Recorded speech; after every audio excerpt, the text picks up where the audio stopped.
In die Tunnel Sportnuus is 'n sokkernuus en dit is die Suid-Afrikaanse sokkerspan Mamelodi Sundowns wat 'n baie goeie kans het om geskiedenis te maak om vir die laaste 16 van die klub wêreldbeker te kwalifiseer. Dit word na Amerika gespeel.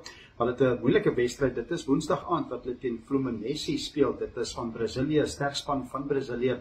Maar as die span van Suid-Afrika Mamelodi Sundowns op 'n manier kan wen en ook dit is Borussia Dortmund wat sy wedstryd teen Ulsan wen, dan kan hulle deurgaan in groep F en as hulle tweede eindig in groep F, dan speel hulle die wenners van groep E op 30 Junie. So dit is baie op die spel vir die span van Pretoria, Mamelodi Sundowns wat 'n kans het om deur te gaan. So die spanne wat ook dan in groep E speel teen wie Mamelodi Sundowns moontlik te staan kan kom, is River Plate of Inter Milan. So dit is groot sokker wat dit is. Dit is Woensdag aand. Dis Mamelodi Sundowns wat speel teen Fluminense. Hulle is van Brasilië en dit is alles in die klub wêreldbeker.